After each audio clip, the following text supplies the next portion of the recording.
ಚೆನ್ನಾಗಿದ್ದೀನಿ. ಇವತ್ತು ಮಾರ್ನಿಂಗಿಂದನೇ ಬ್ಲಾಗ್ನ ಸ್ಟಾರ್ಟ್ ಮಾಡ್ಕೊಂಡಿದ್ದೀನಿ.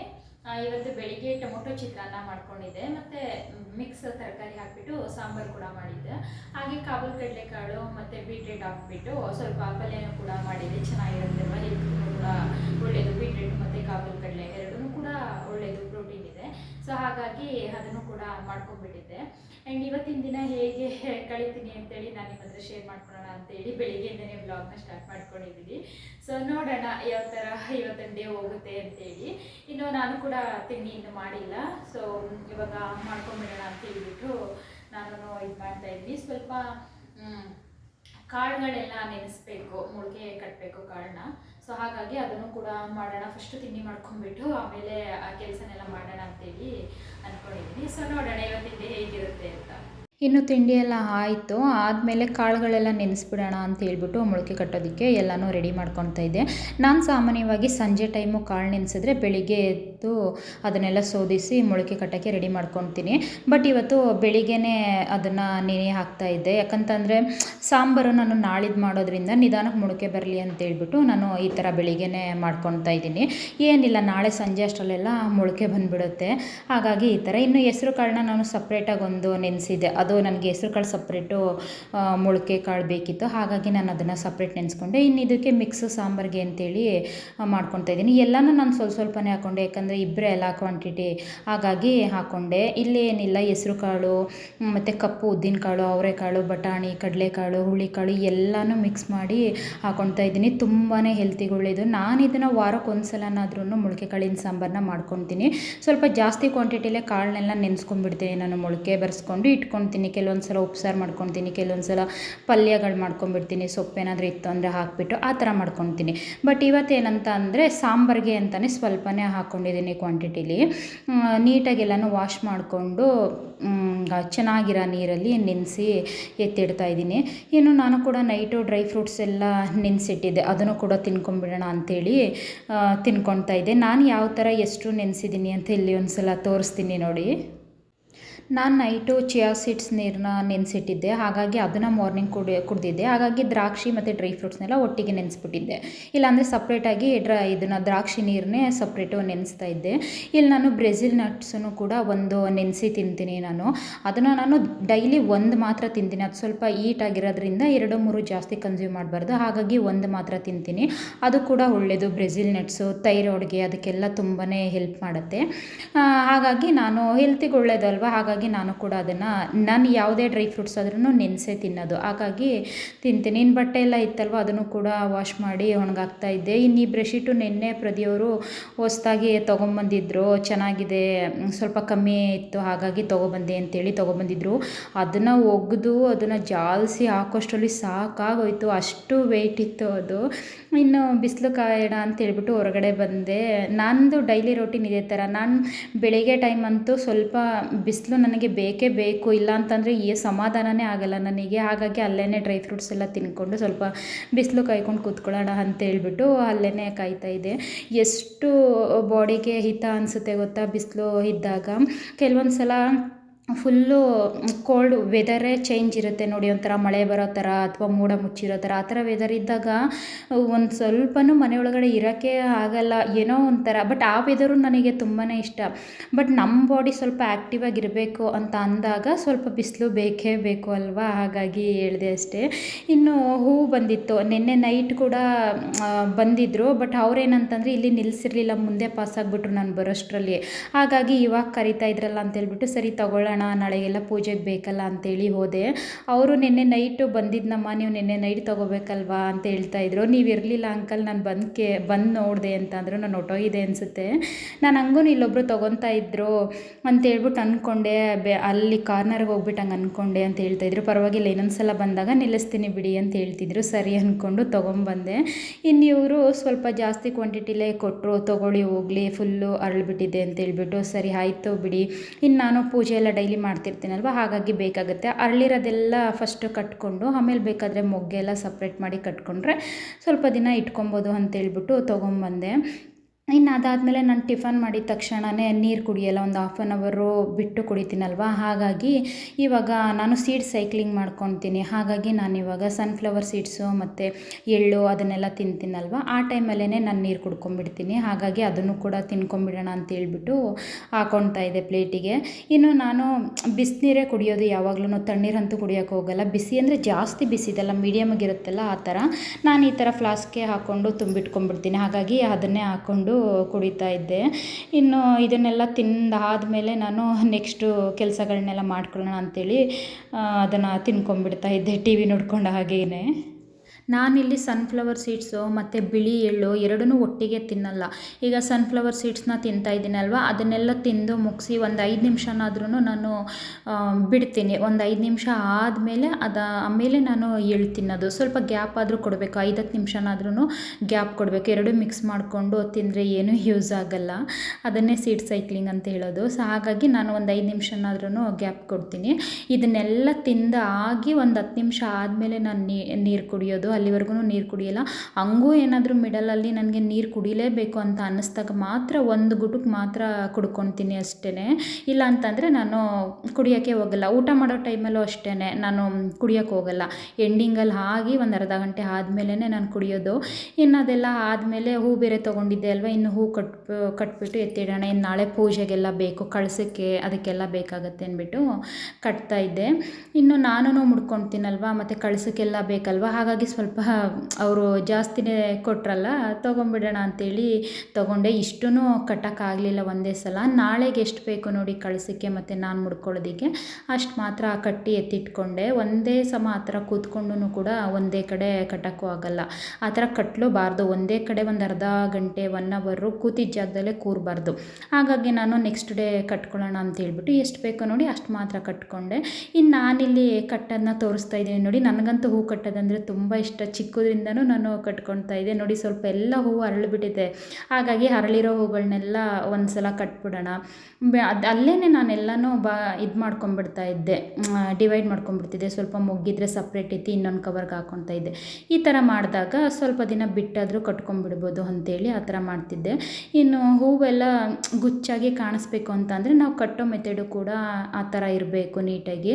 ಇಲ್ಲಿ ನಾನು ಅದು ಹೂದು ತೊಟ್ಟು ಬರುತ್ತೆ ನೋಡಿ, ಅದನ್ನೆಲ್ಲ ಎಂಡಿಂಗ್ ಹಾಕ್ಕೊಂಡು ಕಟ್ಕೊತೀನಿ. ಎಂಡಿಂಗ್ ಹಾಕ್ಕೊಂಡು ಕಟ್ಕೊಂಡಾಗ್ಲೇ ಅದು ಚೆನ್ನಾಗಿ ಕಾಣಿಸೋದು.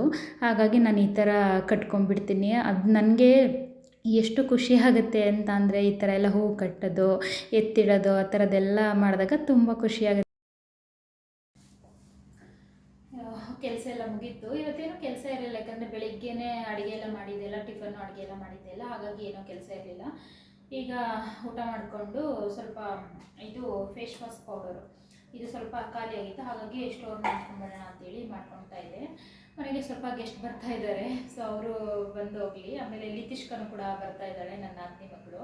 ಸೊ ಅವಳು ಬಂತು ಅಂತ ಅಂದರೆ ನಾನು ಅವಳ ಪಕ್ಕನೇ ಇರಬೇಕು, ಅವಳ ಜೊತೆಲೇ ಇರಬೇಕು, ಏನು ಕೆಲಸನೂ ಮಾಡೋಕ್ಕಾಗಲ್ಲ. ಸೊ ಹಾಗಾಗಿ ಅವಳು ಬರೋಷ್ಟರಲ್ಲಿ ಸ್ವಲ್ಪ ಕೆಲಸ ಮಾಡ್ಕೊಂಬಿಡೋಣ ಅಂತೇಳ್ಬಿಟ್ಟು ಇದನ್ನು ಸ್ಟೋರ್ ಮಾಡಿಕೊಂಡು ಸ್ವಲ್ಪ ಸೀಗೆಕಾಯಿ ಪೌಡರು ಖಾಲಿಯಾಗಿತ್ತು, ಅದನ್ನು ಕೂಡ ಮಿಕ್ಸ್ ಮಾಡ್ಕೊಂಬಿಡ್ಬೇಕು. ನಾನು ರೆಡಿನೇ ತೊಗೊಂಬಂದ್ಬಿಡ್ತೀನಿ, ಅದನ್ನು ಮಿಕ್ಸ್ ಮಾಡ್ಕೊಡ್ತೀನಿ ಅಷ್ಟೇ. ನೆಲ್ಲಿಕಾಯಿ ಪುಡಿ, ಸೀಗೆಕಾಯಿ ಪುಡಿ, ಚುಜ್ಲು ಪುಡಿ ಅದನ್ನೆಲ್ಲ ಸೇರಿಸಿ ಮಿಕ್ಸ್ ಮಾಡಿಕೊಂಡು ಎತ್ತಿಟ್ಕೊಳ್ತೀನಿ. ಸೊ ಅದನ್ನೆಲ್ಲ ಮಿಕ್ಸ್ ಮಾಡಿ ತುಂಬಿಟ್ಕೊಂಡ್ಬಿಡ್ಬೇಕು.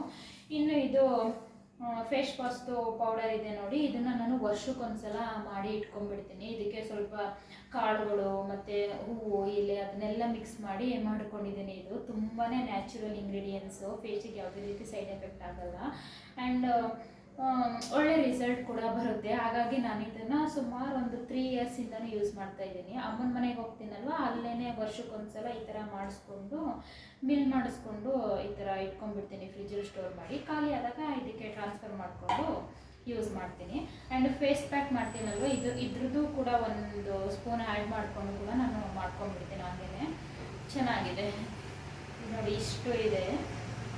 ಈಗ ಲಾಸ್ಟ್ ಮೇ ಮಂತಲ್ಲಿ ಹೋಗಿದ್ದೆ, ಆವಾಗ ಮಾಡಿಸ್ಕೊಂಡ್ಬಂದಿದ್ದು. ಇಷ್ಟಿತ್ತು ಅಷ್ಟೇ. ಇವಾಗ ಸ್ವಲ್ಪ ಇಷ್ಟು ಖಾಲಿಯಾಗಿದೆ. ಆ್ಯಂಡ್ ಬಾಡಿ ವಾಶ್ಗೂ ಕೂಡ ಯೂಸ್ ಮಾಡ್ಬೋದು ಇದು. ಸೊ ನಾನು ಅದನ್ನು ಕೂಡ ಯೂಸ್ ಮಾಡ್ಕೊತೀನಿ, ಚೆನ್ನಾಗಿದೆ. ಇನ್ನು ನಾನು ಇದೇ ಫೇಸ್ ವಾಶ್ ಪೌಡರಿಂದನೇ ನಾನು ಡೈಲಿ ಫೇಸ್ ವಾಶ್ ಮಾಡ್ಕೊಳ್ಳೋದು. ಹಾಗಾಗಿ ನಾನು ವಾಶ್ರೂಮಲ್ಲಿ ಒಂದು ಬಾಕ್ಸ್ಗೆ ಹಾಕಿ ಎತ್ತಿಟ್ಕೊಂಡ್ಬಿಡ್ತೀನಿ. ಅದು ಸ್ವಲ್ಪ ಖಾಲಿಯಾಗಿತ್ತು, ಹಾಗಾಗಿ ಅದನ್ನು ಕೂಡ ಫಿಲ್ ಮಾಡಿ ಎತ್ತಿಟ್ಕೊಂಡ್ಬಿಡೋಣ ಅಂತ ಹೇಳ್ಬಿಟ್ಟು ಎಲ್ಲನೂ ಎತ್ತಿಟ್ಕೊಳ್ತಾ ಇದ್ದೆ. ತುಂಬಾ ಒಳ್ಳೆ ರಿಸಲ್ಟ್ ಬರುತ್ತೆ. ಇದಕ್ಕೆ ನಾನು ಏನು ಗೊತ್ತಾ, ಆರೆಂಜ್ದು ಪೀಲ್ ಪೌಡರ್ನು ಕೂಡ ಆ್ಯಡ್ ಮಾಡಿದ್ದೀನಿ. ಅದ್ರ ಸ್ಮೆಲ್ಲಂತೂ ಕೈಗೆ ಹಾಕ್ಕೊಂಡು ನಾವು ನೀರಲ್ಲಿ ಮಿಕ್ಸ್ ಮಾಡ್ಕೊತೀವಲ್ವ, ಆವಾಗ ಫೇಸ್ಗೆ ಅಪ್ಲೈ ಮಾಡಬೇಕಾದ್ರೆ ಅಷ್ಟು ಘಮ ಘಮ ಅಂತ ಇರುತ್ತೆ ಆ ಪೌಡರು. ನನಗಂತೂ ತುಂಬಾ ಇಷ್ಟ. ಪರ್ಸ್ನಲಿ ನಾನು ತುಂಬ ಲೈಕ್ ಮಾಡ್ತೀನಿ ಈ ಫೇಸ್ ವಾಶ್ ಪೌಡರ್ನ. ಹಾಗಾಗಿ ನಾನು ವರ್ಷಕ್ಕೊಂದ್ಸಲ ಈ ಥರ ಸ್ಟೋರ್ ಮಾಡಿ ಎತ್ತಿಟ್ಕೊಂಡ್ಬಿಡ್ತೀನಿ. ಅಮ್ಮನ ಮನೆಯಲ್ಲೇ ಮಿಲ್ಗೆ ಅಲ್ಲೇ ಮಾಡಿಸ್ಕೊಂಡ್ಬಿಡ್ತೀನಿ ಊರಿಗೆ ಹೋದಾಗ. ಇನ್ನು ಸೀಗೆಕಾಯಿ ಎಲ್ಲ ಮಿಕ್ಸ್ ಮಾಡ್ಕೊಂಡು ಎತ್ತಿಟ್ಕೊಬೇಕಿತ್ತು, ಹಾಗಾಗಿ ಸೀಗೆಕಾಯಿನೂ ಹಾಕ್ಕೊಂಬಿಡೋಣ ಅಂತೇಳ್ಬಿಟ್ಟು ಮಿಕ್ಸ್ ಮಾಡಿ ಎತ್ತಿಟ್ಕೊಳ್ತಾ ಇದ್ದೆ. ನಾನು ಫಸ್ಟ್ ಏನು ಮಾಡ್ತಿದ್ದೆ ಅಂತ ಅಂದರೆ, ಸೀಗೆಕಾಯಿನೇ ತೊಗೊಬಂದು ಅದನ್ನೆಲ್ಲ ಕುಟ್ಟಿ ಪೌಡರ್ ಮಾಡಿ ಜರಡಿ ಹಿಡ್ದು ಆ ಥರ ಮಾಡ್ಕೊಳ್ತಾ ಇದ್ದೆ. ಅಮ್ಮ ಇದ್ದರು, ಅಲ್ಲೆಲ್ಲ ನಾನು ಅವರು ಅಮ್ಮ ಎಲ್ಲ ಮಾಡ್ಕೊಳ್ತಾ ಇದ್ವಿ. ಇವಾಗ ನಾನು ಒಬ್ಬಳೇ ಇದ್ದೀನಲ್ವ, ಇಲ್ಲೆಲ್ಲ ತಂದು ಅದೆಲ್ಲ ಕುಟ್ಟಿ ಮಾಡೋಕ್ಕಾಗಲ್ಲ. ಅದು ಒಳ್ಕಲ್ಲಿ ಬರುತ್ತಲ್ವ, ಅದರಲ್ಲೆಲ್ಲ ನೀಟಾಗಿ ಕುಟ್ಟಿ ಮಾಡ್ಕೋಬೇಕು. ಮತ್ತು ಸ್ವಲ್ಪ ಘಾಟು ಅದು ನನಗಾಗಲ್ಲ, ಸ್ವಲ್ಪ ಘಾಟು ಇದು ಅಂತಂದರೆ. ಹಾಗಾಗಿ ನಾನೇನು ಮಾಡ್ತೀನಿ ಅಂತಂದರೆ, ಅಲ್ಲೇ ನಮ್ಮ ಮಂಡ್ಯ ಸೈಡೇ ಈ ಥರ ರೆಡಿನೇ ಸಿಕ್ಬಿಡುತ್ತೆ. ಒರಿಜಿನಲ್ ಪ್ರಾಡಕ್ಟ್ಗಳು ಅಲ್ಲೇ ಮಾಡ್ತಾರೆ, ಸೊ ರೆಡಿನೇ ಸಿಕ್ಬಿಡುತ್ತೆ. ಹಾಗಾಗಿ ಹೋದಾಗ ಈ ಥರ ಪ್ಯಾಕ್ಗಳನ್ನೆಲ್ಲ ತಂದು ಇಟ್ಕೊಂಡ್ಬಿಡ್ತೀನಿ. ಬೇಕಂದಾಗ ಮಿಕ್ಸ್ ಮಾಡ್ಕೊಂಡ್ಬಿಡ್ತೀನಿ. ನಾನಿಲ್ಲಿ ಸೀಗೆಕಾಯಿಗೆ ಜಾಸ್ತಿ ಇಂಗ್ರೀಡಿಯೆಂಟ್ಸ್ ಎಲ್ಲ ಆ್ಯಡ್ ಮಾಡಲ್ಲ. ಭೃಂಗರಾಜ್ ಪೌಡರು ಮತ್ತು ನೆಲ್ಲಿಕಾಯಿ ಮತ್ತು ಅಂಟ್ವಾಳದ ಪೌಡ್ರ್ ಬರುತ್ತಲ್ಲ ಅದು, ಮತ್ತು ಸೀಗೆಕಾಯಿ. ಕೆಲವ್ರು ಕೇಳ್ತಾರೆ ಸೀಗೆಕಾಯಿ ಹಾಕೋದ್ರಿಂದ ಹೇರಲ್ಲಿ ಆಯಿಲ್ ಹೋಗಲ್ಲ ಹಾಗೆ ಹೀಗೆ ಅಂತ. ಬಟ್ ಏನಿಲ್ಲ, ಏನು ಗೊತ್ತಾ, ಸೀಗೆಕಾಯಿ ಎಷ್ಟು ಕ್ವಾಂಟಿಟಿಲಿ ಹಾಕ್ತೀರಾ ನೋಡಿ, ಅಷ್ಟು ಕ್ವಾಂಟಿಟಿಲೂ ಕೂಡ ಅಂಟ್ವಾಳ್ದು ಹಾಕಬೇಕು. ಸೋಪ್ ನಟ್ ಪೌಡರ್ ಬರುತ್ತೆ ನೋಡಿ, ಅದನ್ನು ಹಾಕಬೇಕು ಈಕ್ವಲಾಗಿ. ಆವಾಗ ಹಾಕಿದಾಗ ನೀಟಾಗಿ ಅದು ಆಯಿಲೆಲ್ಲ ಹೋಗುತ್ತೆ, ನೀಟಾಗಿ ಚೆನ್ನಾಗಿ ಕೊಳೆ ಎಲ್ಲ ಹೋಗುತ್ತೆ, ಆಯಿಲೆಲ್ಲ ಹೋಗುತ್ತೆ. ಹಾಗಾಗಿ ನಾನು ಈ ಥರ ಮಾಡ್ಕೊಂಡ್ಬಿಡ್ತೀನಿ. ಇನ್ನು ಚುಜ್ಲು ಪುಡಿ ಮತ್ತು ಬೆಟ್ಟದ ನೆಲ್ಲಿಕಾಯಿ ಮತ್ತು ಭೃಂಗರಾಜ್ ಬರುತ್ತಲ್ಲ, ಅದೆಲ್ಲ ಸ್ವಲ್ಪ ಆ್ಯಡ್ ಮಾಡ್ಕೊತೀನಿ ಇದಕ್ಕೆ. ಯಾಕಂದರೆ ನಾನು ಅದನ್ನು ಹೇರ್ ಪ್ಯಾಕಿಗೂ ಕೂಡ ಯೂಸ್ ಮಾಡ್ತೀನಲ್ವ, ಹಾಗಾಗಿ ಸೀಗೆಕಾಯಿ ಪೌಡರ್ಗೆ ಸ್ವಲ್ಪ ಆ್ಯಡ್ ಮಾಡ್ಕೊತೀನಿ ಅಷ್ಟೇ. ತುಂಬಾ ಒಳ್ಳೆ ರಿಸಲ್ಟ್ ಬರುತ್ತೆ. ನ್ಯಾಚುರಲ್ಲಾಗಿ ಹೇರ್ ವಾಶ್ ಆಗುತ್ತೆ ಇದು. ತೀರಾ ನಮಗೆ ಡ್ರೈ ಅಂತ ಅನಿಸಲ್ಲ ಹೇರು. ಆಮೇಲೆ ಆಯಿಲು ಹೋಗಲ್ಲ ಅಂತಲ್ಲ, ಹೋಗುತ್ತೆ. ಮತ್ತು ನಮಗೇನು ಗೊತ್ತಾ, ಹೇರಲ್ಲಿ ಎಷ್ಟು ನ್ಯಾಚುರಲ್ ಆಯಿಲ್ ಇರಬೇಕೋ ಅಷ್ಟು ನ್ಯಾಚುರಲ್ ಆಯಿಲ್ ಇರಲೇಬೇಕು, ಆವಾಗಲೇ ಹೇರ್ ಗ್ರೋತಿಗೆ ಹೆಲ್ಪ್ ಆಗೋದು. ಈಗ ಶಾಂಪೂ ಎಲ್ಲ ಯೂಸ್ ಮಾಡ್ತೀವಿ ನೋಡಿ, ಅದಂತೂ ಫುಲ್ಲು ಹೇರಲ್ಲಿ ಒಂದು ಸ್ವಲ್ಪನೂ ಆಯಿಲು ಉಳಿಸಲ್ಲ, ಅದು ಫುಲ್ಲು ಡ್ರೈ ಮಾಡಿಬಿಡುತ್ತೆ. ಆ ಥರ ಇರಬಾರ್ದು. ಹೇರಲ್ಲಿ ಸ್ವಲ್ಪನಾದರೂ ನ್ಯಾಚುರಲಾಗಿ ಆಯಿಲ್ ಇರಬೇಕು. ಅದನ್ನು ನಾವು ಈ ಸೀಗೆಕಾಯಿ ಪುಡಿಯಿಂದ ಹೇರ್ ವಾಶ್ ಮಾಡಿದಾಗ ಅದು ನಮಗೆ ಸಿಗುತ್ತೆ. ಸೊ ಹಾಗಾಗಿ ನಾನು ಈ ಥರ ಸೀಗೆಕಾಯಿ ಪುಡಿನೇ ಯೂಸ್ ಮಾಡ್ಕೊಳ್ಳೋದು. ನಾನು ಫಸ್ಟೆಲ್ಲ ನಾನು ಕೂಡ ಶಾಂಪೂನೇ ಯೂಸ್ ಮಾಡ್ತಿದ್ದೆ. ಯಾವಾಗ ಅಂತ ಅಂದರೆ ಸುಮಾರು ವರ್ಷದ ಹಿಂದೆ. ಬಟ್ ಅದಾದಮೇಲೆ ನಾನು ಸೀಗೆಕಾಯಿನೇ ಯೂಸ್ ಮಾಡೋಕ್ಕೆ ಟ್ರೈ ಮಾಡಿದೆ. ನನಗಂತೂ ಇದರಿಂದ ಒಳ್ಳೆ ರಿಸಲ್ಟ್ ಬಂದಿದೆ. ಹೇರ್ ಕೂಡ ಗ್ರೋತ್ ಆಗಿದೆ, ಹೇರ್ ಫಾಲ್ ಕಂಟ್ರೋಲ್ ಆಗಿದೆ, ಮತ್ತು ನ್ಯಾಚುರಲ್ ಹೇರ್ ಉಳ್ಕೊಳ್ಳುತ್ತೆ, ಹೇರ್ ಆಯಿಲ್ ಉಳ್ಕೊಳ್ಳುತ್ತೆ ಹೇರಲ್ಲಿ. ಸೊ ಹಾಗಾಗಿ ನಾನು ಇದನ್ನೇ ಯೂಸ್ ಮಾಡ್ತೀನಿ. ಅದಾದಮೇಲೆ ಇವರು ಕೂಡ ಬಂದರು, ಲಿತಿಷ್ಕನು. ಇನ್ನು ಅವರ ಪೂಜಾ ಅವರೆಲ್ಲ ಸ್ವಲ್ಪ ಹೊರಗಡೆ ಕೆಲಸ ಇದೆ ಅಂತೇಳಿ ಇವಳನ್ನ ಇಲ್ಲೇ ಬಿಟ್ಟು ಹೋದರು. ಹಾಗಾಗಿ ಇವಳು ಊಟ ಮಾಡಲ್ಲ ಅಂತ ಹೇಳಿದ್ರು. ಇವಳಿಗೆ ಇಡ್ಲಿ ಅಂದರೆ ತುಂಬ ಇಷ್ಟ, ಹಾಗಾಗಿ ಇಡ್ಲಿನ ತರಿಸ್ಬಿಟ್ಟು ತಿನ್ನಿಸ್ತಾ ಇದೆ. ಇನ್ನು ನೋಡಿ, ಆ ಸ್ಟೂಲ್ನ ಹೊರಗಡೆ ತೊಗೊಂಡೋಗೋದು, ಒಳಗಡೆ ತೊಗೊಂಬರೋದು ಇದೇ ಮಾಡ್ತಾಯಿದ್ಲು ಅವಳು. ನಾನು ಎತ್ಕೊಂಬರ್ತೀನಿ ಅಂದ್ಬಿಟ್ಟು ಇಲ್ಲಿಂದ ಅಲ್ಲಿಗೆ ತೊಗೊಂಡೋಗೋದು, ಅಲ್ಲಿಂದ ಇಲ್ಲಿಗೆ ತೊಗೊಂಬರೋದು.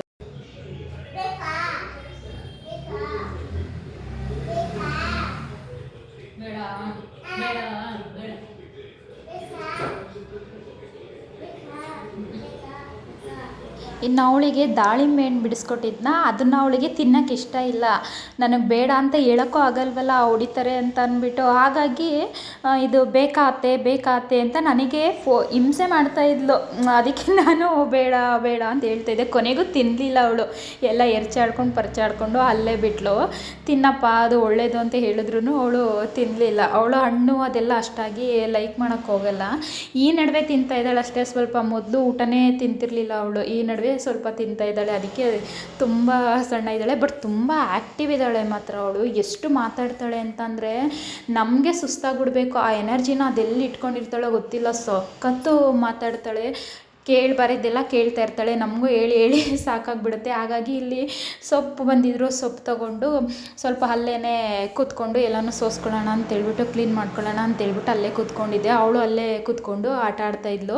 ಅವಾಗಿನ್ನು ನನ್ನನ್ನು ಏನೇನೋ ಕೇಳ್ತಾ ಇದ್ಲಲ್ಲ ಅಂತಂದ್ಬಿಟ್ಟು ನಾನೇ ಕೂರಿಸ್ಕೊಂಡು ಹಾಗೆ ಹೀಗೆ ಅಂತೇಳಿ ಕತೆ ಹೇಳ್ಕೊಂಡು ಸುಮ್ಮನೆ ಕೂತಿದ್ದೆ. ಅವಳು ಹೌದಾ ಹಂಗೆ ಹಿಂಗೆ ಅಂತ ಹೇಳ್ಕೊಂಡು ಕೇಳ್ಕೊಂಡು ಕೂತಿದ್ಲು. ಇನ್ನು ಆ ಕ್ಲೇ ಎಲ್ಲ ಇತ್ತಲ್ವ, ಆ ಕ್ಲೇನೆಲ್ಲ ತೊಗೊಂಡು ಆಟ ಆಡ್ತಾಯಿದ್ಲು. ಇದನ್ನೇನು ಗೊತ್ತಾ, ಪ್ರದಿಯವ್ರು ತುಂಬ ದಿನದಿಂದನೇ ತೊಗೊಟ್ಟಿದ್ರು. ಅದನ್ನು ಪ್ಯಾಕೇ ಹೊಡೆದಿರಲಿಲ್ಲ ಅವಳು. ಬೇಡ ಹಾಳಾಗ್ಬಿಡುತ್ತೆ ಅಂತೇಳಿ ಹಾಗೆ ಇಟ್ಕೊಂಡಿದ್ಲು. ಇನ್ನು ಇಲ್ಲಿಗೆ ಬಂತಲ್ಲ ಆವಾಗ ತೆಗಿಯಮ್ಮು ಅದ್ರಲ್ಲಿ ಆಟ ಆಡೋಣ ನಾನು ನೀನು ಎಲ್ಲ ಅಂತ ಹೇಳ್ಬಿಟ್ಟು ಎಲ್ಲನೂ ತೆಗೆಸಿ ಆಟ ಆಡೋ ಅಂತೇಳಿ ಬಿಟ್ಟಿದ್ದೆ. ಅವಳು ಎಲ್ಲ ಥರ ಕಲರ್ನೂ ತೆಗೆದ್ಬಿಟ್ಟು ಎಲ್ಲನೂ ಒಂದಕ್ಕೆ ಹಾಕಿ ಮಿಕ್ಸ್ ಮಾಡಿ ಅದು ಏನೇನೋ ಮಾಡೋಕ್ಕೆ ಬಿಟ್ಟಿದ್ಲು. ಅದರಲ್ಲೇ ಸ್ವಲ್ಪ ಏನಾದರೂ ಆರ್ಟ್ಸ್ ಮಾಡಿ ಕೊಡೋಣ ಅವಳಿಗೆ ಅಂತ ಹೇಳ್ಬಿಟ್ಟು ಈಸ್ಕೊಂಡು ಮಾಡಿಕೊಡ್ತಾಯಿದ್ದೆ. ಇದರಲ್ಲಿ ನೀನು ಆಟ ಆಡೋತ್ತೆ, ಅದರಲ್ಲಿ ನಾನು ಆಟ ಆಡ್ತೀನಿ ಅಂತ ಹೇಳ್ಬಿಟ್ಟು ಆ ಕ್ಲೇನಲ್ಲೂ ನನಗೊಂದು ಕಲರು ಅವಳಿಗೊಂದು ಕಲರ್ ಡಿವೈಡ್ ಮಾಡಿಕೊಂಡು ಇದು ಮಾಡ್ತಿದ್ಲು. ಅವಳು ಏನಿಲ್ಲ ಚಪಾತಿ ಮಾಡ್ತೀನಿ, ನಾನು ಚಪಾತಿ ಮಾಡ್ತೀನಿ, ರೊಟ್ಟಿ ಮಾಡ್ತೀನಿ ಅಂತ ಅಷ್ಟೇ ತಟ್ಟಿ ಇಡ್ತಿದ್ಲು. ನಿನಗೆ ಇಷ್ಟ ಆಯ್ತಾ? ಎಲ್ಲ ಕ್ಲೇನು ಮಿಕ್ಸ್ ಮಾಡಿಬಿಟ್ಟು ಒಂಥರ ಕಲರ್ ಎಲ್ಲ ಮಾಡಿಬಿಟ್ಟಿದ್ಲು. ಅದೊಂಥರ ಚೆನ್ನಾಗಿ ಕಾಣಿಸ್ತಾ ಇತ್ತು. ಹಾಗಾಗಿ ಪಕ್ಷಿ ಮಾಡೋಣ ಅಂತೇಳಿ ಈ ಥರ ಮಾಡಿದೆ. ಅವಳಿಗಂತೂ ತುಂಬ ಇಷ್ಟ ಆಯಿತು. ಇನ್ನು ಬೇರೆ ಥರ ಎಲ್ಲ ಮಾಡಿಕೊಡತ್ತೆ ಅಂತ ಕೇಳಿದ್ಲ. ಹಾಗಾಗಿ ಮಾಡಿಕೊಟ್ಬಿಟ್ಟು ಒಂದು ವೀಡಿಯೋ ಮಾಡಿಕೊಡ್ತೀನಿ, ನಿನ್ನ ಕ್ಲಾಸ್ ಟೀಚರ್ಗೂ ಕಳಿಸ್ಕೊಡ್ತೀನಿ ಬಿಡು ಅಂತ ಹೇಳಿದೆ. ಸರಿ ಮಾಡ್ಕೊಳ್ಳಿ ಅತ್ತೆ ಅಂತೇಳಿ ಸುಮ್ಮನಿದ್ಲು. ಇನ್ನು ನಾನು ಕೂಡ ಬೆಳಿಗ್ಗೆ ಕಾಳೆಲ್ಲ ನೆನೆಸಿಟ್ಟಿದ್ದೆ ಅಲ್ವಾ, ಅದು ಮೊಳಕೆ ಕಟ್ಬಿಡೋಣ ಅಂತ ಹೇಳ್ಬಿಟ್ಟು ಅದನ್ನೆಲ್ಲ ಸೋಸಿ ಎತ್ತಿಟ್ಕೊಳ್ತಾ ಇದ್ದೆ. ನಾನು ಸೊಪ್ಪು ಸೋಸ್ತೀವಲ್ಲ ಆ ಥರ ಜಾರಲ್ಲಿ ಕಾಳನ್ನೆಲ್ಲ ಸೋದಿಸ್ಬಿಟ್ಟು ಅದಕ್ಕೆ ಹಾಕಿ ಮೇಲೆ ಟೈಟಾಗಿ ಒಂದು ಪ್ಲೇಟೋ ಅಥವಾ ಏನಾದರೂ ಈ ಥರ ಗ್ಲಾಸ್ ಟೈಪಲ್ಲಿ ಮುಚ್ಚಿ ಎತ್ತಿಟ್ಬಿಡ್ತೀನಿ. ನೀಟಾಗಿ ಮೊಳಕೆ ಬಂದಿರುತ್ತೆ. ಆ ತೂತಲ್ಲೆಲ್ಲ ನೀಟಾಗಿ ಮೊಳಕೆ ಎಷ್ಟು ಚೆನ್ನಾಗಿ ಬಂದಿರುತ್ತೆ ಅಂತ ಅಂದರೆ. ಇನ್ನು ಈ ವ್ಲಾಗ್ನ ಇಲ್ಲಿಗೇ ಎಂಡ್ ಮಾಡ್ತಾಯಿದ್ದೀನಿ. ನಿಮಗೇನಾದರೂ ಈ ವ್ಲಾಗ್ ಇಷ್ಟ ಆಗಿದ್ದರೆ ಪ್ಲೀಸ್ ಒಂದು ಲೈಕ್ ಮಾಡಿ ಸಬ್ಸ್ಕ್ರೈಬ್ ಮಾಡ್ಕೊಳ್ಳಿ. ಮತ್ತೆ ಸಿಗೋಣ ಮುಂದಿನ ವ್ಲಾಗಲ್ಲಿ. ಅಲ್ಲಿವರೆಗೂ ಟೇಕ್ ಕೇರ್, ಬಾಯ್.